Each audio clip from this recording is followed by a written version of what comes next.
Hello and welcome to episode 217 of my podcast all about knitting and crochet and my yarn shop here in Wiesbaden, Germany. I'm Kiko and today is January 22nd, 2024. Today I'm wearing one of my three Viajante, which is a very famous pattern by Martina Behm, and at first glance it just looks like a long triangular shawl. And by the way, this is the one that I did only very little of the knitting. The other two Viajante that I have, I actually knit myself. But this one was mostly knit by my sister. And the interesting thing about the Viajante is that it's not just a shawl, but it's a double layer shawl and it's knit in the round, and you can actually sort of go inside the shawl and you can wear it like a little poncho or over your head, and there's many ways to wear a Viajante. I'll just quickly show what it looks like if you pull it on. So it looks a bit like a poncho. You can wear it as a sort of, instead of a pullover, and depending on where you put the long bit, the looks can be very different. So I like to wear it on the side or in the back. So if you turn the whole thing in such a way that the long end is in the back, it means your whole back is really nice and warm, but in the front you have your arms, you can use your hands, and you can still move around. The upper part of the shawl you can pull around your head if you forgot your hat, or you can just keep it around your neck to keep you really nice and warm. So it's a very versatile piece of knitting, and my sister used one strand of lace weight yarn, hand dyed by Drachenwolle, and one strand of white mohair silk by Hansa Farm. And so it's a fairly thick Viajante. It's a lot thicker than the original pattern, which I think just uses one strand of lace weight yarn. And in the original pattern, the beginning bit is knit in garter stitch. So you basically only use knit stitches for the whole shawl. So you do the garter stitch as long as you knit back and forth, and then as soon as you close it to knit in the round, you only do knit stitch. And then the original pattern has a fairly simple lace pattern at the end of the Viajante. And I did the original lace pattern in my first Viajante. Then in the second, I chose a different lace pattern. And with both, I put little beads in. And so with this Viajante, my sister did the main bit of the knitting until she got to the point where we decided it's long enough. I can just add a bit of lace pattern. And again, I wanted to use beads, but I didn't really want to add a lot. It was quite big already. So I just picked a fairly simple lace pattern from one of my pattern books, and I put a few beads in these corners of the pattern, not on the top, just only started here, then here, and then at the edge I also put beads at the bottom of those, what are these called? Are they called chevrons or squares? Whatever. So there's just a few beads that are clear beads, but they have an interesting shape. So they're not the usual round shape, but they're sort of I have no idea how to describe that shape. It's quite special and quite different to what I usually use, but I like them, and they're not very obvious in this shawl, but I like to have beads on the edge of my shawls, and because I have I've used beads in the other two Viajante that I have, I wanted them in this one as well, and that's why I put them there.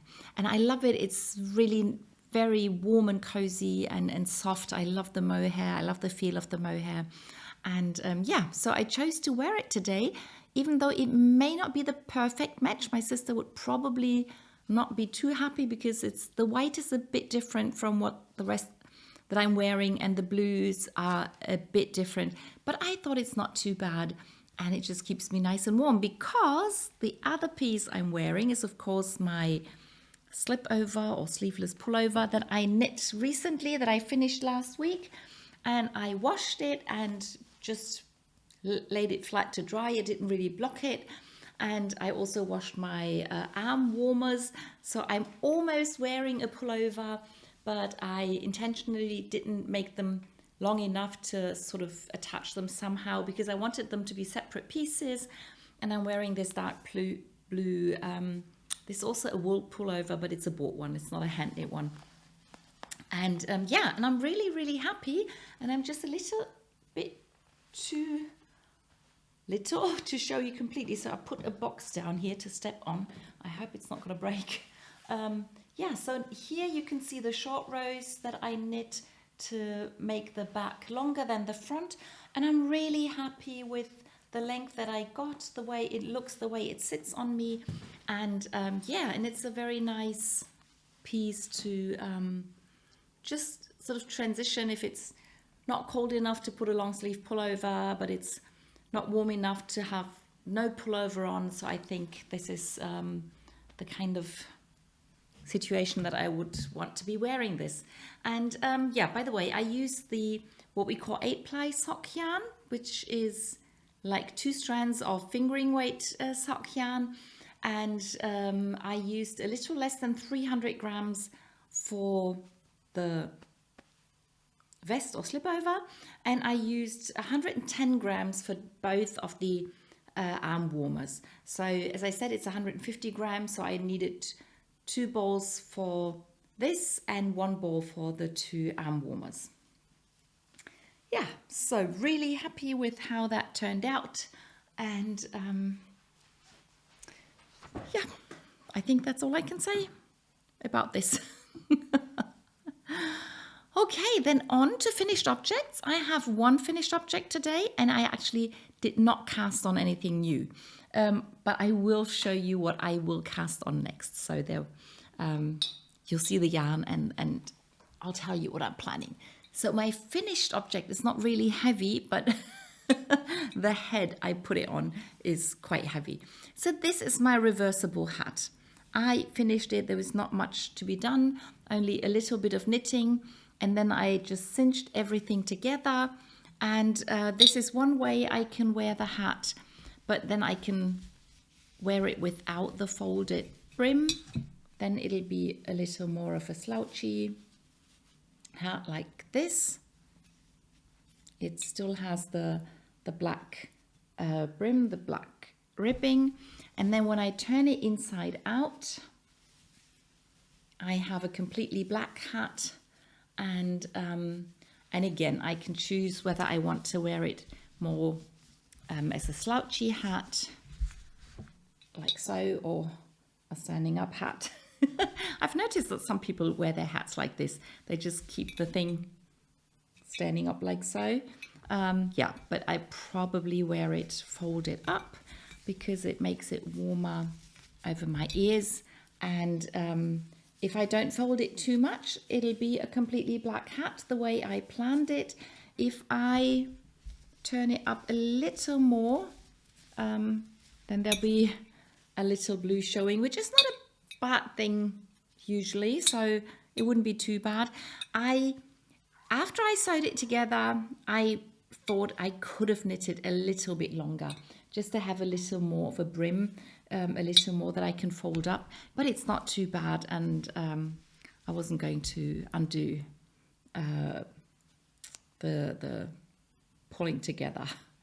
What I did not do, I did not sew the beginning and the end together, so I can still pull it apart like so, and you can see the 2 hats that that I knit, and both ends are just pulled together, so I didn't knit any increases or decreases. So it's very simple.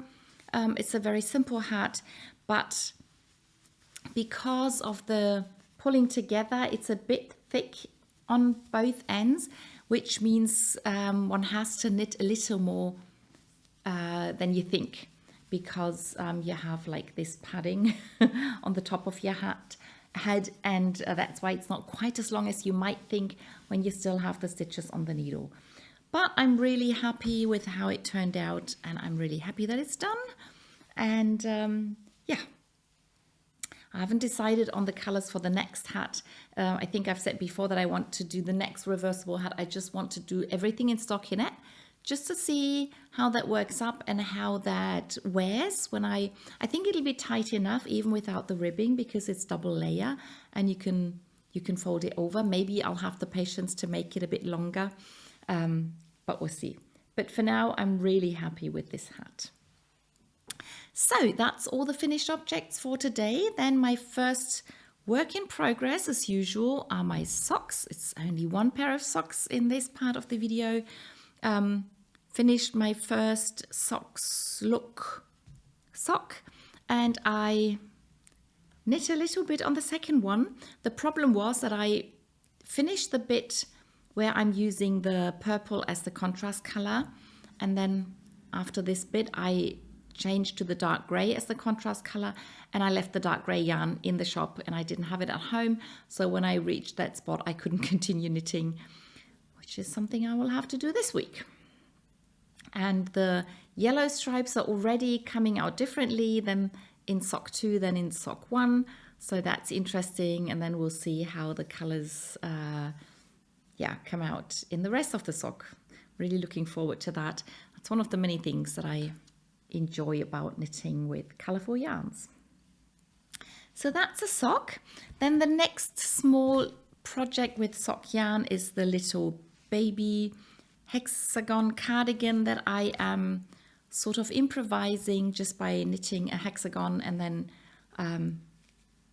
just seeing what happens. So that was the first half of the cardigan, and the second half I finished the increases to make it the same size as the first half.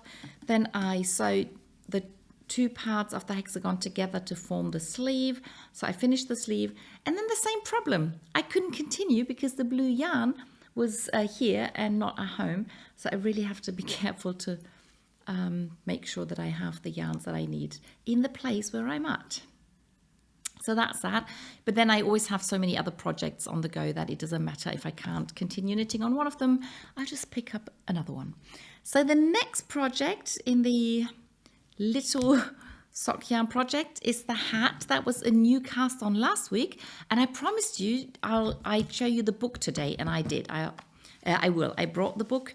This is the sock yarn that I'm using. It's again the 8 ply, which is like double thickness of the fingering weight sock yarn, and I combine it with this brushed alpaca by Hansa Farm.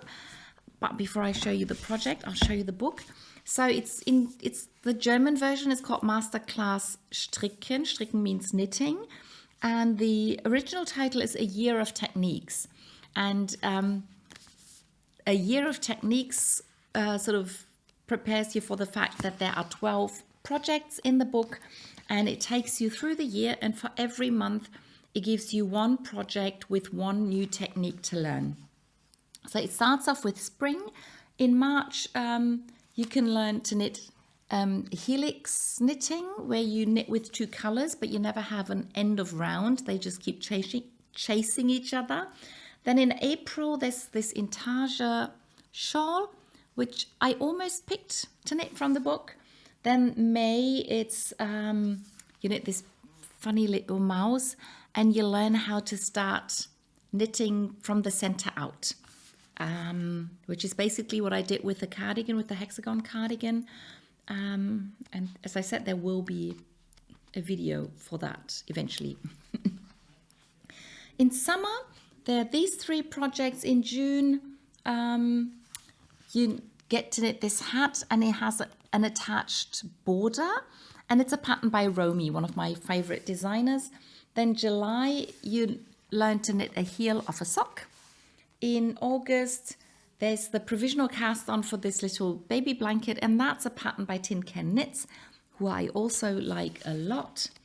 And then in autumn, we have September, we have a pattern by Martina Behm, who's the designer of this shawl, and she designed this cowl or loop to teach you how to do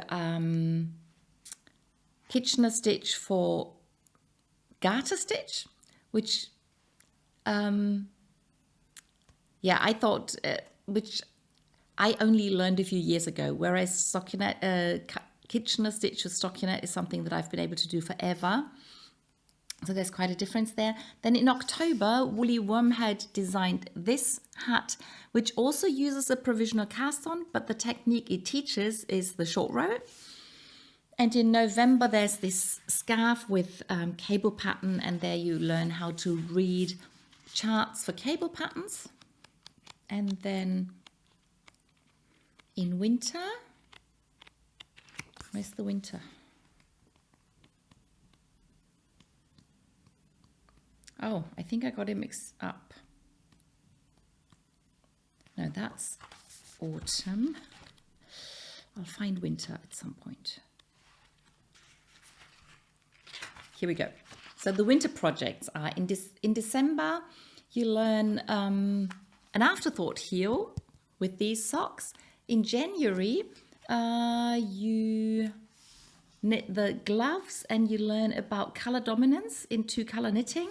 And in February, you can knit this kid's vest and learn how to stick something. So you knit the color pattern in the round, and then you cut the armhole and the neck opening. You cut it open so you can keep knitting in the round, but it teaches you how to do that without losing all your knitting. Which kind of makes sense, right? So I am knitting the Woolly Wormhead hat, which is knit sideways, which is one of her trademark design features, I think, is knitting things sideways or hats sideways.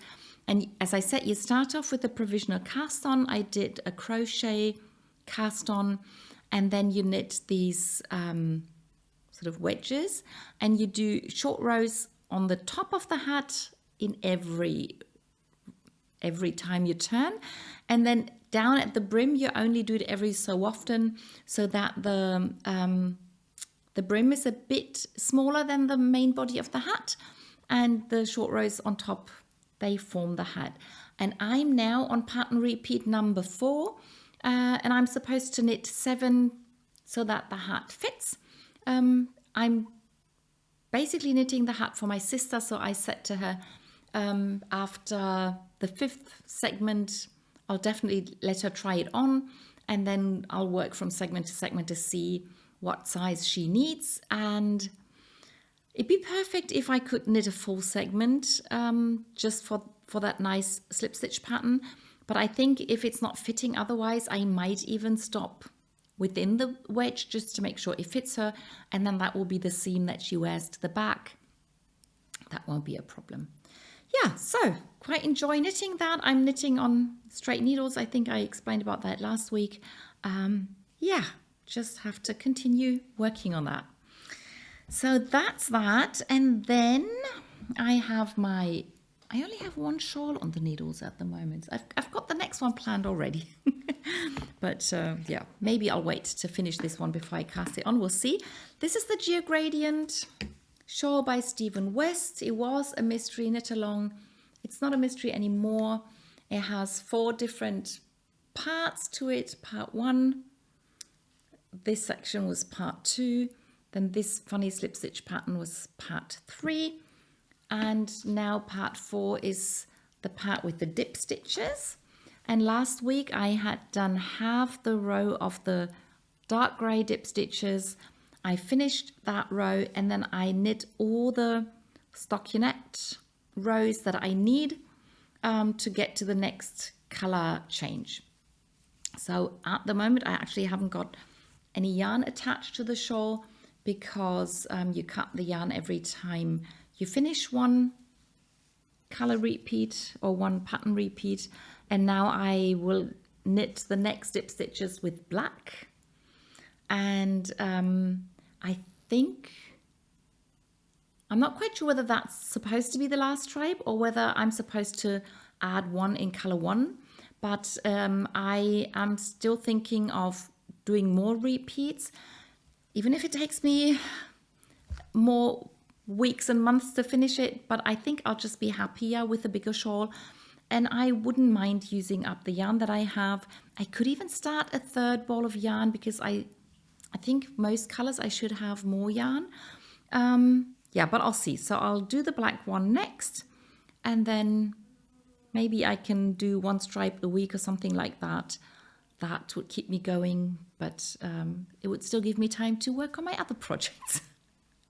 Alpaka sock yarn by Hansa Farm, and rather unusual colors for me to be knitting. I like wearing those colors. I don't really knit them all that often. Yeah, so that's that. I did not continue knitting on the double face black and red loop scarf, the Remember loop by Nathan Taylor. Just didn't get around to doing that. And I did not crochet. Well, I did crochet half a round on my round crochet motif that's supposed to turn into a square now to become a summer pullover by Shelley Husband. I just did half a round, and I didn't bring it just to show that because it wouldn't really make a difference. So these two projects didn't get worked on last week, but I'll make sure to have them as my first projects this week. So I'll definitely knit on one or work on one of them tonight, and then make sure to work on the other one tomorrow, and then I can take turns with what I feel like. Okay, so the summer pullover that I did work on is the knitted one. It's the Reina de Picas, I think, pattern. It's a summer top that I'm knitting out of this wool cotton silk blend. I had 100 gram ball that ran 700 meters, and I continue knitting on the front and back, and I actually started the ribbing.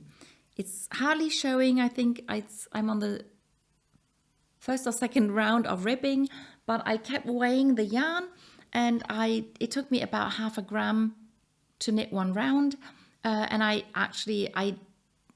knit until I had just a little under 10 grams. That should give me the what is it? I think it says something like 14 or 16 rounds of ribbing in the pattern. I should be able to knit them and do the cast off.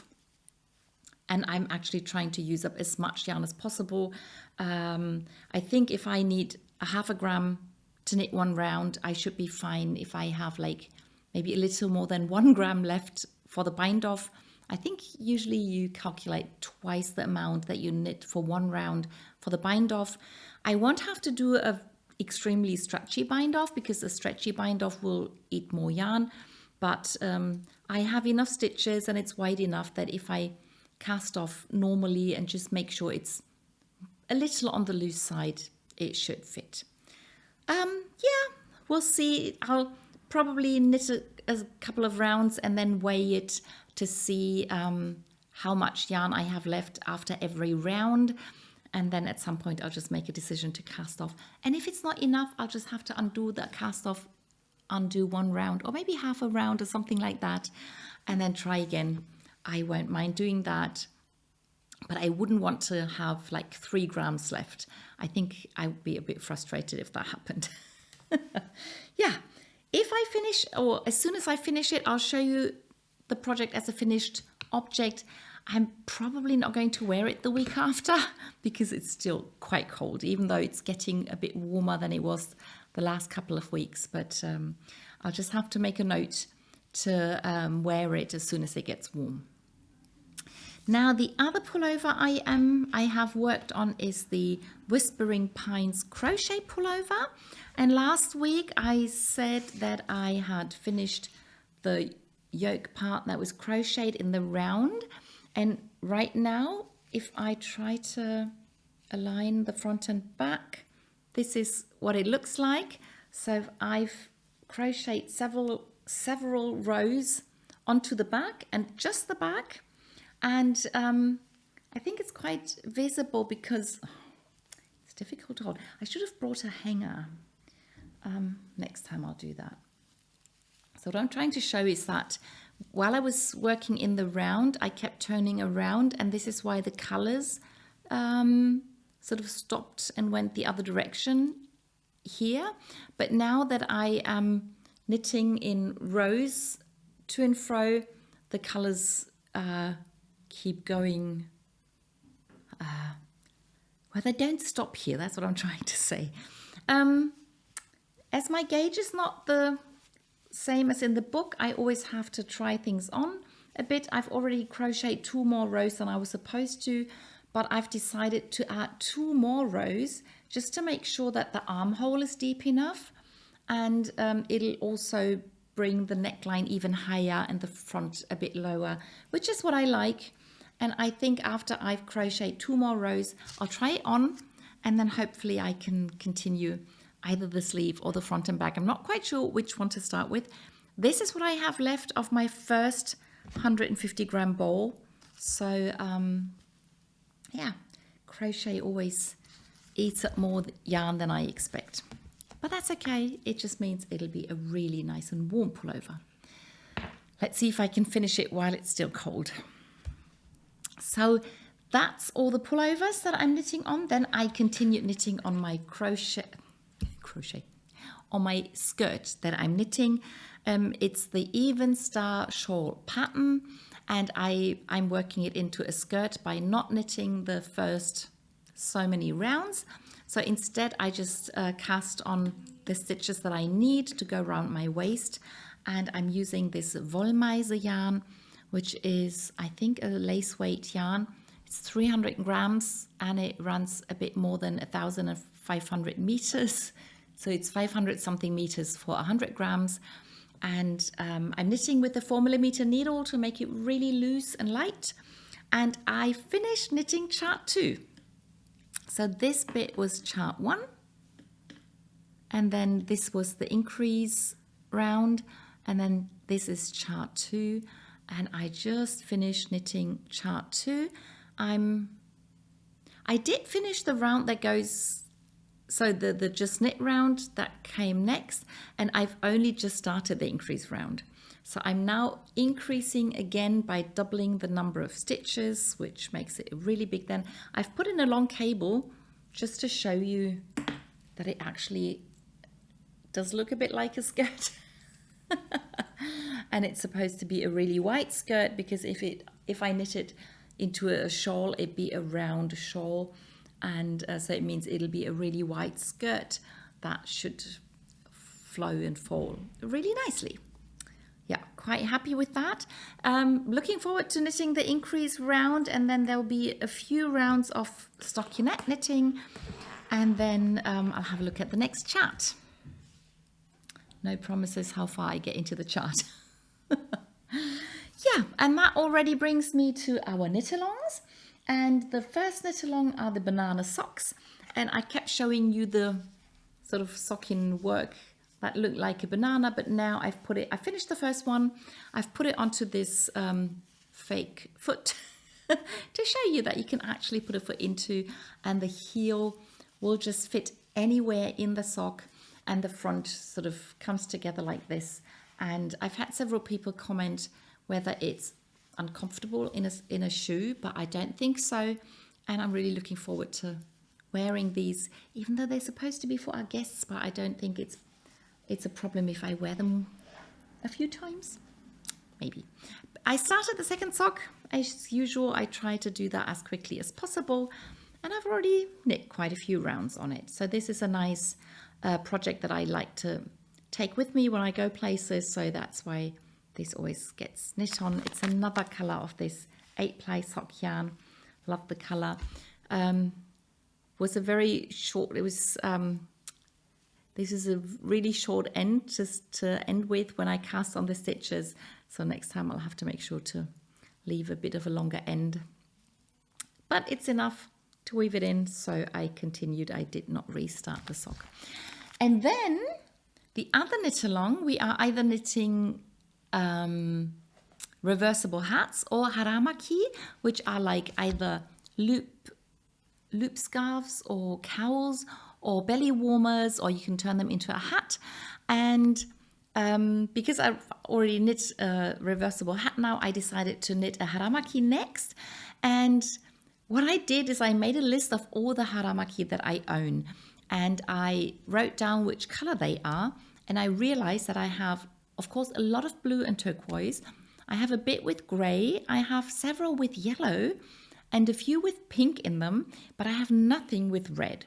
So I decided I'm going to knit a haramaki that has red in it. And I picked this color from Opal out of the Africa series. Opal rarely has like a true red. Either the red goes into the pink bit, like in this color. Most of it looks pink, but some of it looks red. And then they sometimes have reds that go into the orange and yellow spectrum, but it's very rare that they have a really red. So this was one of the few colors that I could find, and I wanted to pair it with this merino sock yarn by Hansa Farm, which I've several skeins in this gray, and I thought that these two would really look good together, as there's some dark gray in this skein, and also there's a little bit of turquoise, which makes it go with most of what I have. And I decided, even though I didn't explain about that in my tutorial video for the haramaki, I only explained about the sort of normal ways of knitting them. I want to make one with 2-color brioche. And in the haramaki book that I have used quite a few times, there are 2 models that are knit in brioche pattern, and I've never tried them, and that's what I want to do. So I'll use the number of stitches that's in the pattern. I will probably use a 3.5mm needle, and yeah, and then just start and see what size I get, whether or not I like it.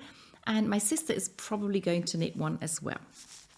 So she'll use the same gray, but she picked a beautiful pink color, a very old opal color that she already got, or that I got before I had my shop. So it's a really old opal color, and she's been holding on to it because she liked the color so much, never knew what she wanted to do with it.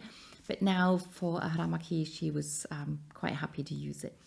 Yeah, so that's the plan. That's my new cast on.